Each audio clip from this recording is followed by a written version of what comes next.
BC Chaitanya వేదిక అని ఒక వేదిక బీసీ టైం సమాజాన్ని పెట్టి చైతన్యవంతం చేయడానికి చాలా కృషి చేస్తున్నారు.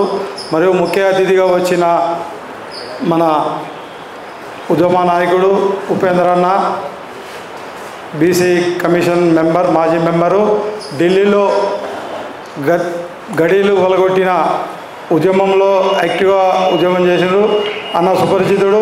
ఈరోజు ముఖ్యంగా బీసీలు ఎదగాలంటే ముందు ఎంబీసీలుగా రాజ్యాధికారం తీసుకురావడానికి మనం ఎంతో కృషి చేయాలి.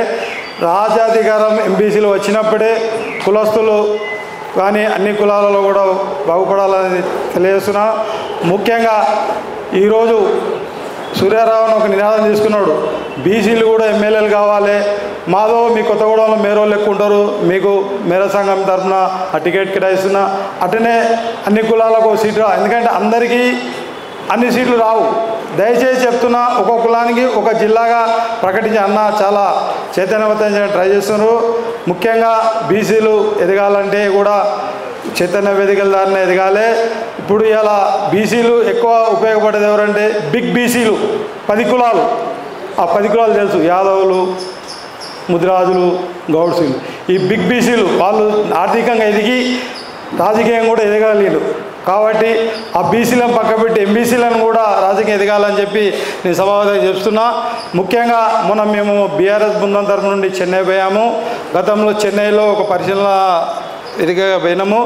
ఆడ చెన్నైలో ఏమైందంటే ఇండిపెండెంట్ రాకముందు నుండి అక్కడ రిజర్వేషన్లు ప్రకటించారు. 69 రిజర్వేషను, 52లో అక్కడ 50% ఓసీలు ఉండేది, 32% బీసీలు ఉండేది. 95 వచ్చేలోకే 50 బీసీలు ఉన్నారు, ఓసీలు 2%. అలా ఎంబీసీ శాఖ కూడా కేటాయించారు. 52లో 18% బీసీలు ఉన్నారు. ఇప్పుడు 32% ఎంబీసీలు ఉన్నారు. కానీ అది చైతన్య వేదిక తీసుకొని ముందుకు పోవాలని చెప్పి అట్లనే నేను మేరు సంఘం రాష్ట్ర కార్యదర్శి. మాది కులవృత్తి సంఘం. కులవృత్తి సంఘం అయినప్పటికీ ఏ గ్రూప్లో ఉండాలి, ఏ గ్రూపులో బలిసిన కులాలే ఉన్నాయి. మాది గ్రూపు 5 ఈక్వల్ టు ఓసీ. కాబట్టి బలిసిన సంఘాలు ఇక కుల సంఘాలు, కులవృత్తి సంఘాలను ఏ గ్రూప్లో తీసుకోవాలని చెప్పి నేను డిమాండ్ చేస్తున్నాను. బీసీలు కూడా రాజ్యాధికారం రావాలంటే ఆర్థికంగా పుంజుకోవాలి. రేపు జరగబోయే కార్యాలయంలో సీఎం బీసీ కావాలి. బీసీ సీఎం కావాలన్నప్పుడు బీసీ ఎమ్మెల్యేలు ఉండాలి. బీసీ సీఎం ప్రకటిస్తారు, వాళ్ళు ఎమ్మెల్యేలు లేరా బాబు, ప్రతిపాదన లేదు అని చెప్పి పక్క పెడతారు. దయచేసి చెప్తున్నా, బీసీ సీఎం కావాలంటే బీసీ ఎమ్మెల్యేలు ఎదగటానికి చాలా అవకాశాలు తెచ్చుకోవాలి మనం. ఎందుకంటే ఫలానా బీసీ ఏ పార్టీ ఇచ్చినా ఒక సీటు బీసీ ఇస్తుంది, మళ్ళీ వేరే పార్టీ అదే బీసీ ఇస్తుంది.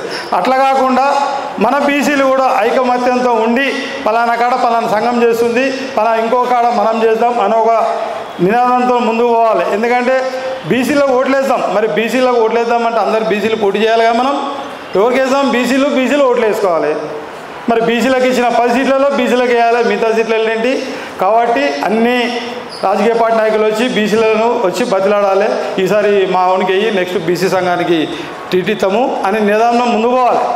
మరి బీసీలో ఓట్లు వేసుకుంటాం, మరి బీసీలు కూడా నిలబడాలి కదా. అందుకని మన ఐకమత్యంతో ముందుకు పోయి ఇప్పుడు సూర్యారావు అన్న గారు ఏదో ఒక బీసీ చైతన్య వేదికలు పెట్టి చాలా ప్రోత్సహిస్తున్నారు. అన్న కూడా బీసీలకు అధికారం, ఎంబీసీలకు రాజ్యాధికారం రావాలని చెప్పి ఒక నిరసనకు నల్ల చొక్క వేసుకున్నాడు. 10 మీటింగ్లు అన్న నల్ల చొక్కనే వేసుకుంటాడు. బీసీలకు ఎంబీసీలకు రాజ్యాధికారం వచ్చేదానిగా నల్ల చొక్క తీసి కద్దరు చొక్క తొడిగేయాలని చెప్పి నేను సభాముఖంగా తెలియజేస్తాను.